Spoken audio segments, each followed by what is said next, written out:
जगज्जालपालं कचत्कण्ठमालं शरश्चन्द्रबालं महादैत्यकालं नभोनीलकायं दुरावारमायं सुपद्मासहायं भजेऽहं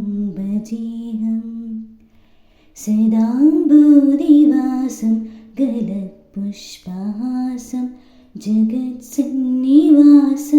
शतादित्यभासं गदाचक्रशस्त्रलसत्पीतवस्त्रं हसच्चारुवक्त्रं भजेऽहं रमाकण्ठहारं श्रुतिव्रातसारं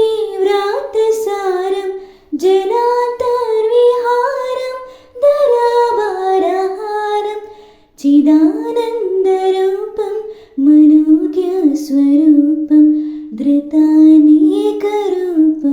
भजेऽहं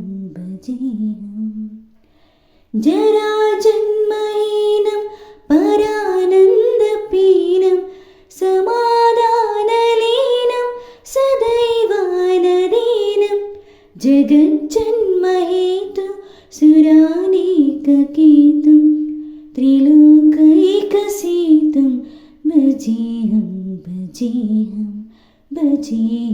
भजेऽहं